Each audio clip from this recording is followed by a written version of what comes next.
ये कहानी है 1938 की। कैरली नाम के एक आदमी की हंगेरियन आर्मी में, और वो उस कंट्री का बेस्ट पिस्टल शूटर था।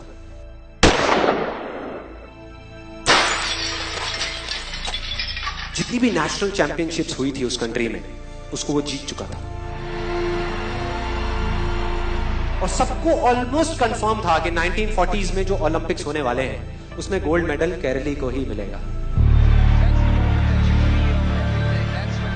और उसने सालों से ट्रेनिंग करी थी। उसका एक ही सपना था, एक ही फोकस था कि मुझे अपने इस हाथ को दुनिया का बेस्ट शूटिंग हैंड बनाना है, बेस्ट बनाना है, बेस्ट बनाना है। और वो कामयाब हो गया, उसने बना लिया बेस्ट शूटिंग हैंड। सिर्फ 2 साल का फर्क था। 1938 में एक आर्मी का ट्रेनिंग कैंप चल रहा था। क्योंकि वो आर्मी में था तो एक एक्सीडेंट हो गया। उसके उसी हाथ में जिससे उसने गोल्ड मेडल जीतना था, उसमें एक हैंड ग्रेनेड फट गया और वो हाथ चला गया। जो उसका सपना था, जो फोकस था, सब खत्म।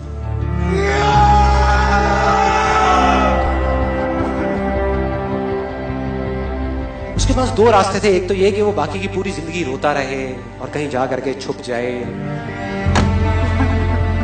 या अपना जो गोल था जिसपे उसने फोकस किया हुआ था उसको पकड़ करके रखे। तो उसने फोकस किया उस पे नहीं जो चला गया था, जो उसके पास नहीं था। उसने फोकस किया उस पे जो उसके पास था।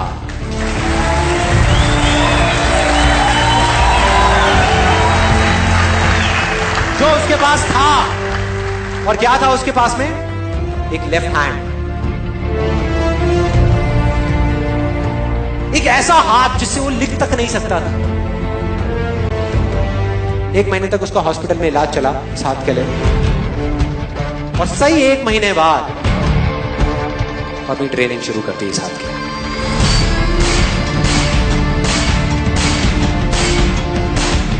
ट्रेनिंग के 1 साल बाद, मतलब कि 1939 में वो वापस आया।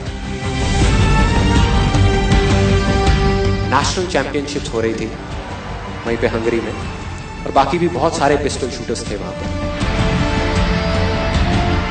उन्होंने जा करके उसको कांग्रेचुलेट किया। कहा कि यार देखो, ये होता है जज्बा, ये होती है स्पोर्ट्समैन स्पिरिट, कि इतना सब कुछ होने के बाद भी तुम यहां पर आए हो हमको देखने के लिए और हमारा हौसला बढ़ाने के लिए। किसी को नहीं पता था कि वो 1 साल से अपनी ट्रेनिंग कर रहा था लेफ्ट हैंड की। और उसने जवाब दिया, मैं यहां पर तुम्हारा हौसला बढ़ाने नहीं आया, तुम्हारे साथ कॉम्पीट करने आया हूं, तुमसे लड़ने आया हूं, तैयार हो जाओ। और कंपटीशन हुआ। बाकी सब वहां पर जितने भी लोग थे वो कॉम्पीट कर रहे थे अपने बेस्ट हैंड से। ये कॉम्पीट कर रहा था अपने ओनली हैंड से, ओनली हैंड से। कौन जीता? The man with the only hand, केरली जीत गया। लेकिन वो यहां नहीं रुका।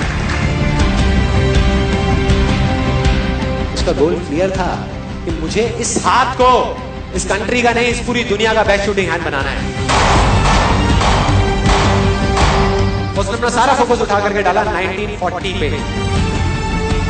जब ओलंपिक्स होने वाले थे।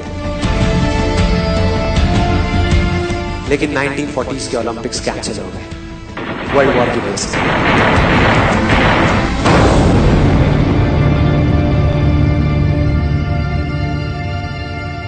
उसने अपना सारा फोकस उठा करके कहां डाल दिया? 1944 में जो ओलंपिक्स होने वाले थे उसके ऊपर। और 1944 में जो ओलंपिक्स होने वाले थे वो भी कैंसिल हो गए वर्ल्ड वॉर की वजह से। फिर से कैंसिल।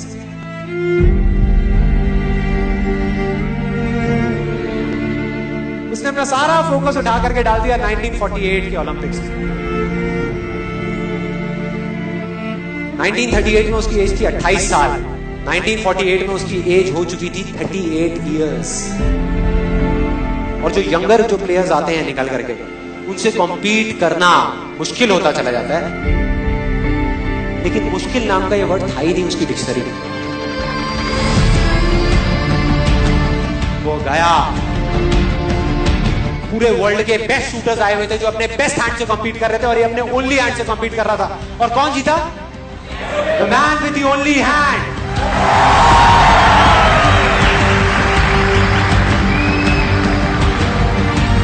लेकिन वो तब भी नहीं रुका। 1952 ओलंपिक्स, दोबारा कॉम्पीट किया उसने, और इस बार गोल्ड मेडल कौन जीता? गैरल ली। 4 साल बाद दोबारा से, और पूरी की पूरी हिस्ट्री को बदल करके रख दिया ओलंपिक्स। इस पर्टिकुलर कंपटीशन में उससे पहले किसी भी एथलीट ने लगातार 2 गोल्ड मेडल्स नहीं जीते।